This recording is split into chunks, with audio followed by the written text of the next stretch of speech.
Hi, guys. Today we've got Congressman Chip Roy on with us, and we're going to ask him about the border crisis that's going on right now. So, first of all, welcome to the show, Chip. Oh, great to be on, and just really appreciate you all being out there and helping let the American people and the people listening to your show know what's really going on, because it's hard to get it through the normal media. So appreciate what y'all do. Thank you. Thank you. It's so important to be able to get this through. And that's why the first question I want to ask you is about this trip you guys took to the border. What can you tell us about what you saw while you were down there, and also what you were told by officials down there in terms of how bad this is, and what are the dangers we're seeing, and what are we looking at in the future with this? Well, you just set up an entire podcast just on that one subject. But look, a week ago today, Monday, I went down to the Rio Grande Valley to meet up with a handful of my Texas colleagues who were down there. There was 13 down there, and several were freshmen who had never been there before. So they did what I call the dog and pony show. They do the stuff where you go see it, you go to the boat tour, the helicopter tour, and that's great because you haven't been there. You get to see the whole perspective.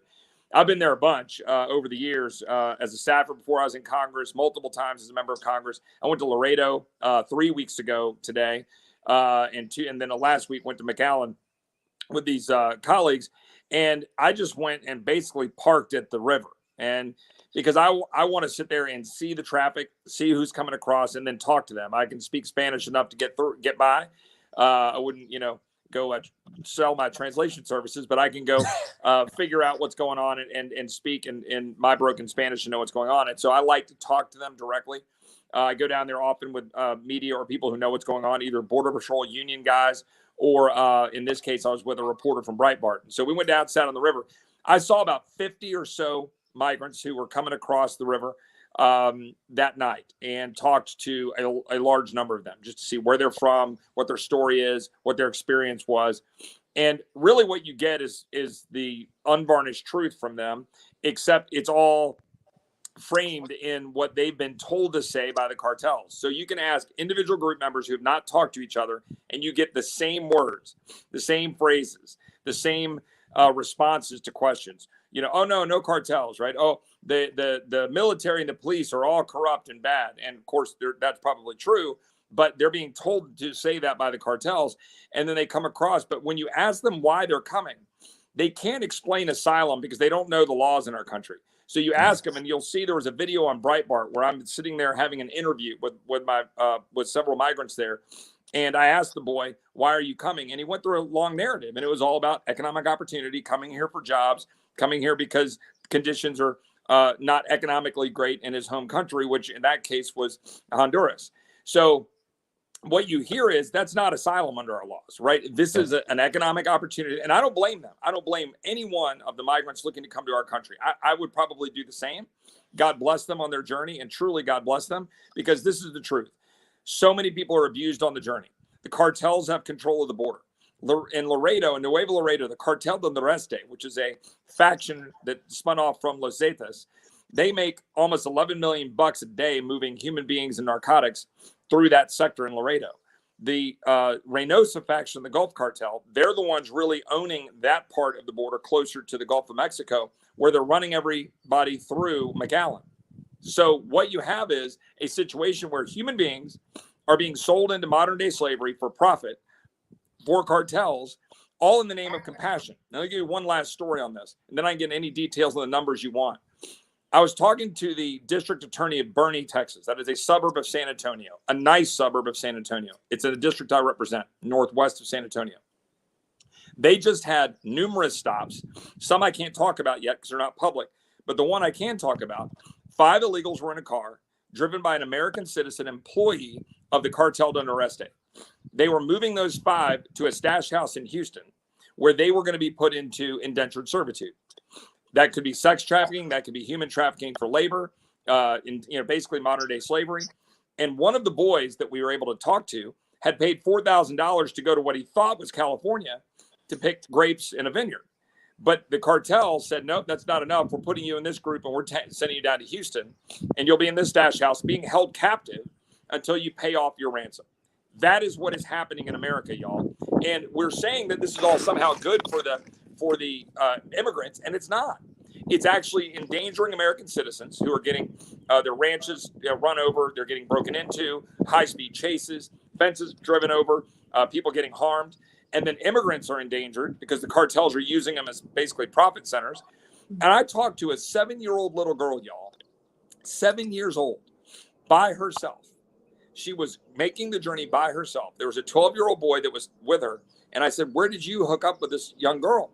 He said, halfway through Mexico. She had left her home country, Guatemala. I think it was Guatemala or Honduras. And she had come up and she was alone. And this is what we're doing. She had her mom's phone number, or what she said was her mom's phone number. We don't know, written on her arm. I can show you a picture of it, except I don't want to, put the number out there for people to use. But that's what we're doing. These are human beings. I mean, this is Easter weekend, right? Our Lord and Savior rose yesterday for us. And this is what we're doing as a country to human beings, all in the name of compassion, and it's wrong. And we need to stop it. Absolutely. Well, we're very familiar with the human trafficking epidemic. We've covered this extensively on our show. We've had Laura Logan talk about her experience at the border. Yep. But it really puts things in perspective when an official such as yourself has been down there, has put in that time, and seeing how it's impacted specifically your state. Can you elaborate specifically about some policies that were changed under this new administration? We know that the language is clearly changed and they refuse to even call this a crisis. But can you elaborate on how those specific policies change the dynamics of what's happening and the incentivization that occurs? Well, our border has been broken for a long time. President Trump ran on what people said was building the wall, but that was really a metaphor for securing the border. Yes, they built 450 odd miles of wall. And by the way, Border Patrol very much wants that. And they want infrastructure along the border so they can do their job. And if you ask them, they'll say this is good for us, good for our country, and good for immigrants. Talk about I don't know if you saw the video last week where the coyotes basically threw these little kids, kind of over the wall. This is a dangerous business. And if we secure the border, it's better for immigrants. But to your point, this administration came in and had all this rhetoric about we're going to end the kids in cages and the family separation. They are running policies that are by definition separating families. They're putting kids in danger. They're empowering cartels to separate families. What they were saying were the separation policies at the border were really about the Trump administration trying to take the broken policies that were made worse under the Obama administration, and with all due respect to the Bush administration, weren't particularly great then either in the early odds. But President Trump came in and said, let's put pressure on Mexico with respect to tariffs, and let's make sure that they work with us to adopt a return to Mexico policy. Because under the law, they can hold migrants who are seeking asylum in Mexico because it's the first country you get to. And so people coming from Guatemala, Honduras, El Salvador, Northern Triangle, other countries coming up through Mexico, they want to seek asylum, they can seek it there. So he implemented that policy because he basically pressured AMLO and the Mexican government, and the Mexican government complied because they need the relationship with America. That was smart. President Biden reversed that policy, ended it. So there's no more return to Mexico policy. So basically everybody's flooding in seeking asylum. If you go to the river where I was last Monday, you're sitting down right by the Rio Grande where I was, there's a sign hanging on a tree and it says asilo with an arrow pointing towards the lights saying asylum this way. Well, first of all, for every 100 human beings that cross our river seeking asylum, about 90 to 93 of them are not, they're denied because they're not actually seeking asylum under our laws. They're just seeking economic opportunity. Great, different discussion, but they don't qualify for asylum. Yet our federal government is putting signs down there saying asylum this way. It's just wrong. You're creating a false hope and a false narrative. That policy was horrific. Also, Title 42, the policy that is used to ensure that people with COVID don't come across our river and come into our country. They've relaxed the COVID standards for children and for families with children under certain ages. It varies a little bit, but basically under 10. Well, what have we seen a massive explosion of? Children, unaccompanied children. We have now, 20,000 in custody in America? And then families with children under 10. We've had a mad rush of families and children. Why? We changed the policies. If we were enforcing Title 42, if we were enforcing return to Mexico, we'd be in a better spot. Now, one last point. Those are all just Band-Aids. What we really need are policies that fix our asylum laws to make it clear, change catch and release, change our infrastructure at the border, empower Border Patrol to do their job, send a loud message to the world. You're not going to come here illegally. You can come here legally, and you can seek asylum from your home country, apply. You've got, persecution or you're being targeted politically or religiously, and we can process your claims, but you can't flood our borders. It's bad for us, and it's bad for migrants, and it empowers cartels. And I cannot emphasize the cartel problem enough. If you're listening to this podcast, cartels are operating in your communities. You may not think it, but they are. Their fingers, their tentacles are reaching into the United States to move dangerous fentanyl and to move human beings for profit. There is slave labor in your state. It may not be as bad as it is in Texas, but wherever you're listening, there is slave labor. There's fentanyl being distributed. There's sex trafficking. There are little girls being sold into pornography, all because we're empowering cartels and we're saying it's somehow compassionate to do so. Absolutely. Chip, you either did your homework or we are like extremely in tune on these issues because you're preaching to the choir. This is exactly what we talk about on our show all the time. Yep. Is how these cartels and how these people and how these broken policies lead to sex trafficking, hurting children, and how ultimately, you know, it's entirely divorced from the rhetoric that they speak about what's going on at the border. I was just looking at some statistics here. This is actually the highest number of children that there have ever been, ever since we've been keeping records. And this is coming from an administration that, you know, they preached, like you said, that they were going to put an end to this, and they have made this problem about 1 million times worse. So, you know, I just want everybody to know that number. And then again, this is the highest number of border crossings in 15 years in total over the last 30 days. And this problem is only getting worse as we get into late spring and early summer. We expect those numbers to go wildly up, correct? Yeah, let's talk about the numbers for a minute. The numbers for March were 171,000 apprehensions. That is an astronomical figure on top of the over 100,000 in February. That means we've had close to 300,000 in the 2 months and change since President Biden were inaugurated. We're on pace for 2 million apprehensions. Now, to be clear, that does not count gotaways. And here's the problem.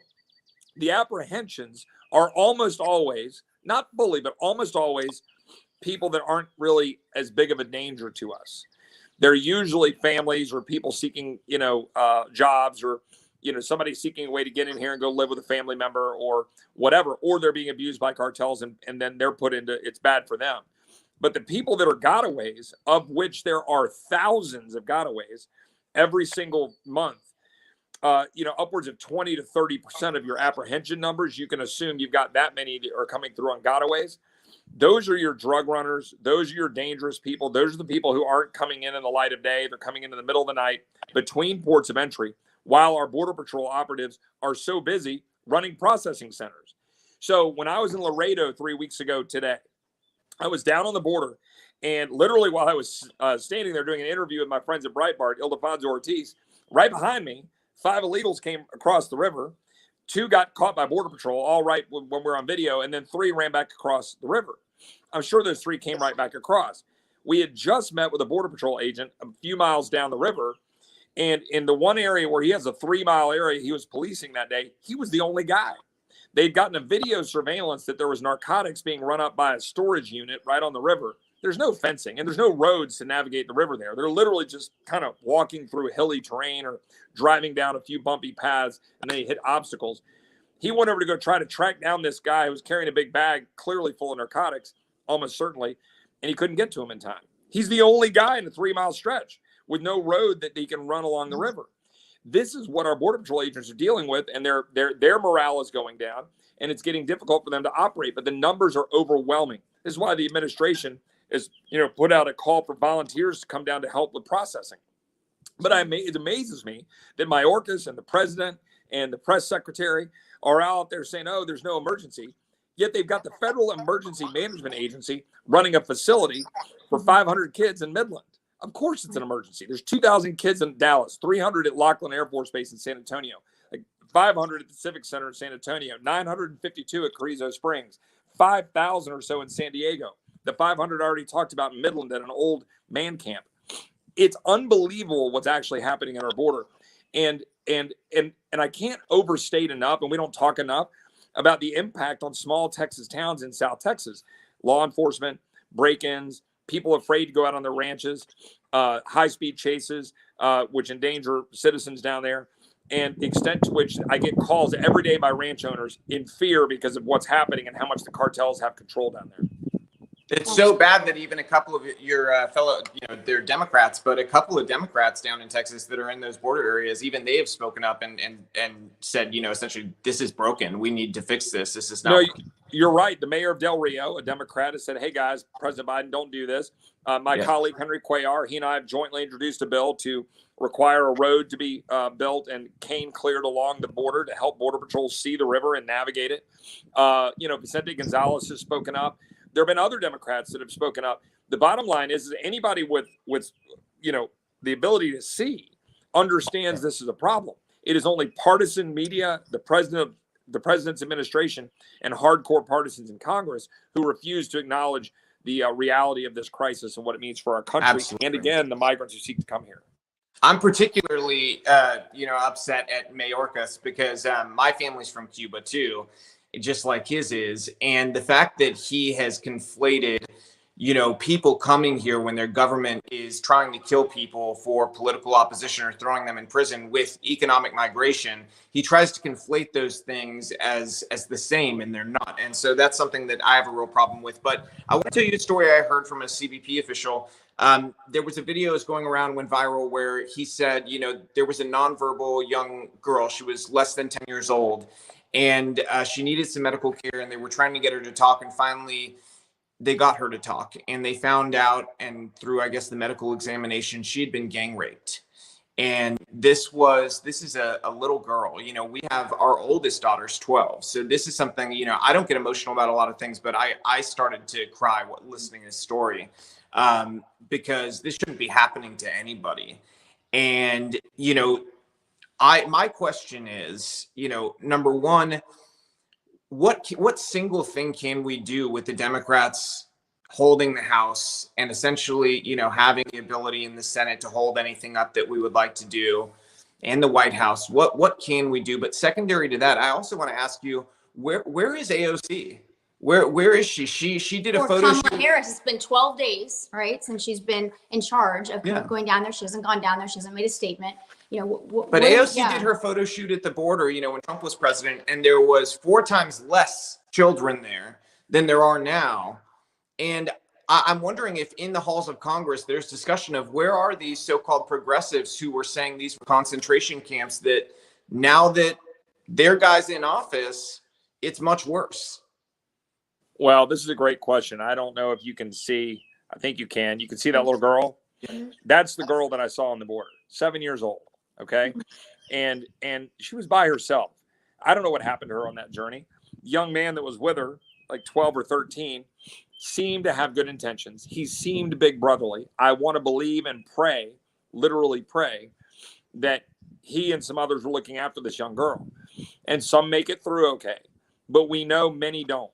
And that story you just told, it just breaks my heart. I have a 10-year-old daughter, and I think about this, and I think about parents, and they just want a better way for their children. And a lot of them are putting their kids at risk, knowing that some of this might happen, but hoping it won't, in order that they might get a shot at the American dream and getting up here. I understand why they do it. I get mad at conservatives, Republicans, or reflexive, not even just that, any American that kind of reflexively dismisses the immigrants who are seeking to come here. God bless them. I do not hold anything against their desire to come to America. And I'd like to make sure that those who legally come have every opportunity in the world, and we can have discussions about whether or not, what the numbers should be. But what we're really doing right now is we're endangering their lives. And you just telling that story just really, hits me.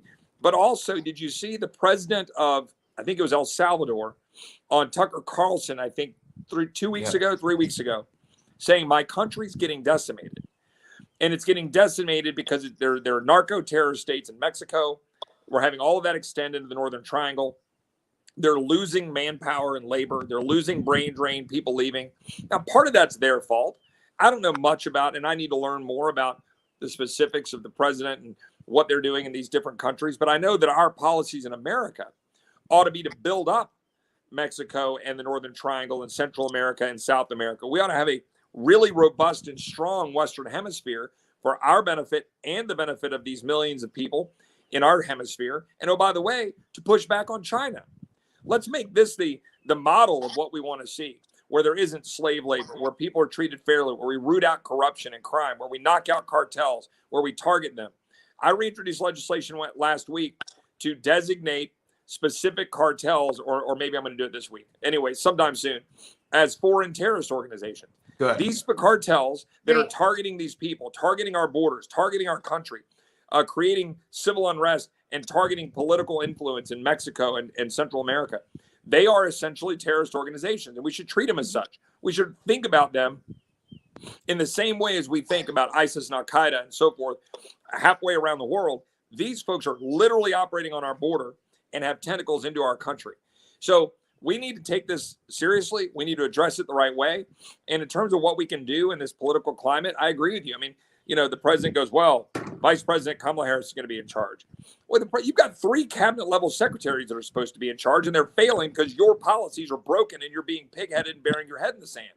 Kamala Harris has said that ICE is the equivalent of KKK. She has said that ICE should be abolished. She has said that we should have sanctuary cities. She has no desire to secure the border. Putting her in charge of it only reinforces this administration has no desire to have a secure border, and they're ignoring their constitutional duty to do so. It's all political. And to your point about AOC, I have tried and I will continue to try to maintain a very good relationship with Alexandria and my colleagues while calling them out. But what she is doing on this is disgraceful. She is absolutely embarrassing herself by what she did a couple of years ago, saying kids are drinking out of toilets. That was a lie. Kids were drinking out of water fountains connected to toilets. The same way we drink out of the faucet in our bathrooms that are connected to the same water supply behind the drywall that connects to your toilet. It's completely insane. It was a lie and it was purposeful. The whole argument about kids in cages, it was a lie. You had facilities set up by the Biden and Obama administration between 08 and 16 or 09 and 17 that were designed to protect kids with chain link walls so you could see through them and have air supply in these great big facilities dealing with massive numbers. Well, I agree with that. Jay Johnson was actually rational and sane about how he approached border security. He said that 1,000 a day was a crisis. Well, guess what? We averaged almost 6,000 a day in March. This administration just simply does not care.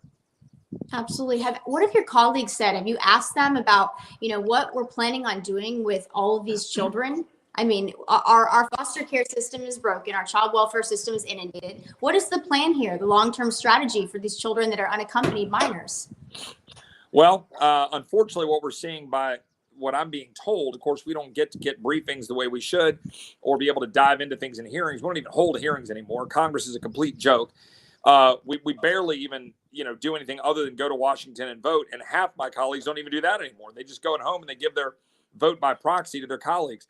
We've not been able to have the kind of conversation we ought to have on this about what's happening to these kids and where they go. What I'm hearing is a lot of the standards are being relaxed in terms of turning them over to family members.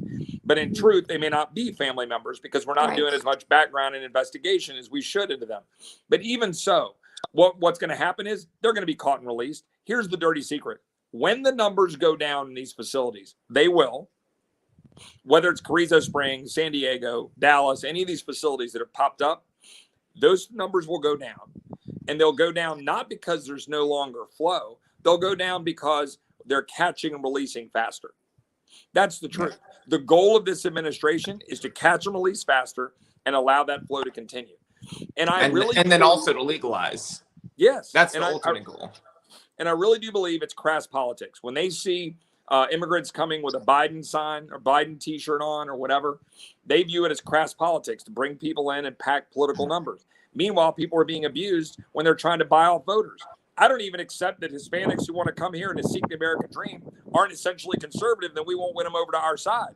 But I know we won't be able to do it at first when they're being sold a bill of goods. They're being lied to by Democrats. They're being promised the moon. And, we've got a fight in the media to get the truth out. But the fact is, they're viewing this through the crass political lens of being able to build and buy votes. And it really is sad. It's one of the saddest chapters in American history, being cloaked with the veil of being somehow pro-immigrant. And the willing lapdogs in the media just continue to push that narrative. Last question from me. She may have one more, but last question from me is there anything that can be done about these groups, these NGOs and different groups who go down there, like Pueblos Sin Fronteras, where they go and they lie to the migrants and they tell them how to claim asylum under false pretense, overwhelm our asylum system, and in turn are putting real asylum cases, in the back of the line in a lot of cases, or putting them even in danger by the wait to get there. What could be done about that? Well, first of all, you got to have an administration that's willing to call them out. I think the previous administration was starting to and trying to, but frankly, the deep state, it's real. I mean, you can say, oh, don't use that phrase, you're a conspiracy theorist. Okay. The bureaucrats who have been there for years, can we call them that? The bureaucrats who have been there for years, they don't want to succumb to whatever the incoming administration's politics say. And so I saw that at Energy. I saw that at OAG, the Office of Attorney General. I saw that in the State Department. We saw it everywhere. DHS. There are thousands of career bureaucrats there who are more than happy to have these NGOs doing that. And so the Trump administration was fighting it, but it was a battle. It took time.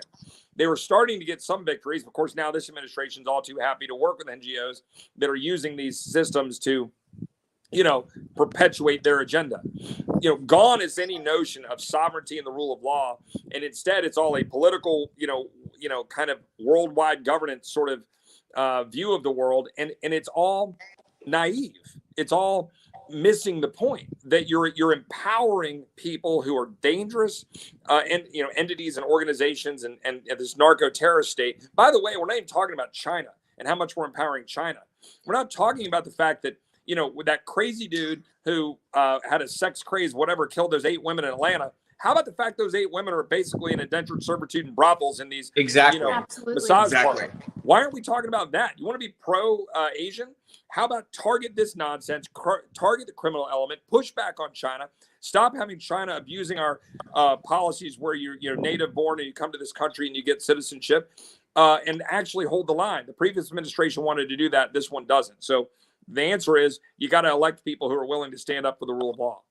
Absolutely. Exactly. That's why I'm running for Congress. Yeah. And one last question, as a child rights, protection advocate and human trafficking activist, what is something that we could do that would be really effective? Would it be, contacting our congressmen, our representatives? Would it be calling, using social media, our platforms? Would it be physically going down to the border and protesting? What, in your opinion, would be impactful to change, the awareness conversation around this issue?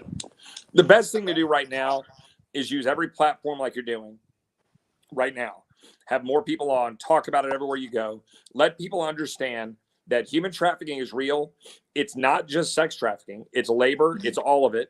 It's happening in our communities. Cartels are running it for profit coming across our border, and they're endangering our country and endangering immigrants and people when they're out there on porn or whatever. A lot of those people that are on those videos are in the sex trafficking trade. People just need to know this is happening. Your country, you're enabling it. You're a part of it. When you just bury your head in the sand, when you just don't mind, I get my cheap products or whatever, or when you're allowing these, basically Democrats, but liberals in Congress to say, hey, we're just going to have open borders. Isn't that all great? And go out and lie like AOC, you're enabling it. So Make sure that voice is heard, make it loud and clear. Go help organizations, particularly some of the good Christian-based organizations that are out there trying to help stop this stuff and inform people and help these kids. There are some great, organizations on the ground, in San Antonio, which is a big human trafficking center, but throughout all our major metropolitan areas. Get involved, make sure your communities know. And this is the last point. If churches don't get their head out of their rear ends and understand that what you're going to advance the mission of Christ, you've got to stand up for a community that's going to defend a Christian worldview and make sure we're protecting human beings during this kind of environment. While certain churches are out there saying open borders are good, it's not. What they're doing is countenancing the kind of illegal behavior that is endangering people, and churches ought to stand strong on this instead of cowering in the corner. And that's my message to people out there involved in the churches. Absolutely. Thank you so much, Congressman Roy. I think you've given our viewers a lot to think about. It's the other element I think we didn't get to touch on today, but is important for people to think about is culturally. We need to fix a lot of things because at the end of the day, we have the highest demand in the world for, child sex abuse material and for, trafficking in general. And we need to change that. Some other countries have higher numbers in terms of trafficking, but per capita, we have the highest demand, and that has to change. We've got to fix that. And ultimately, that goes back to Hollywood and our culture being entirely broken, and then perpetuating this idea that trafficking and sex work is real work, and it's not. So I would make one other point. It's also put these things down. I mean, go back to dinner with your family. Go back to engaging in your community. Go back to your softball games or baseball or soccer games. Go help people. Go volunteer. Stop getting on these dang devices and get out there and engage with human beings. I got off Twitter for the most part in January. I'll send a text or something to a staffer and say, post something just so people can see it. But I deleted the app because this stuff is killing us. This stuff is absolutely killing our kids, and it's killing our society. It's making people, we govern by Twitter and sound bites and 288 characters. You know, porn is a click away, and we need to back away from that and re-engage with our humanity. Get out and live a little. Go look at God's great creation and earth. Go out there and get in the trees in the world, and, you know, stop doing this nonsense. And I think it'll help us a lot. Absolutely. Especially our kids. Our kids, they deserve to be kids, and this Amen. life of growing up with a screen in front of you is not a life that we should want our kids to live. So Amen. Thank you again. We really appreciate your time. Thank you so much for your time, Congressman. My pleasure. Appreciate it. Look forward to visiting with y'all again. God bless y'all. Happy Thank Easter. you. Bye-bye.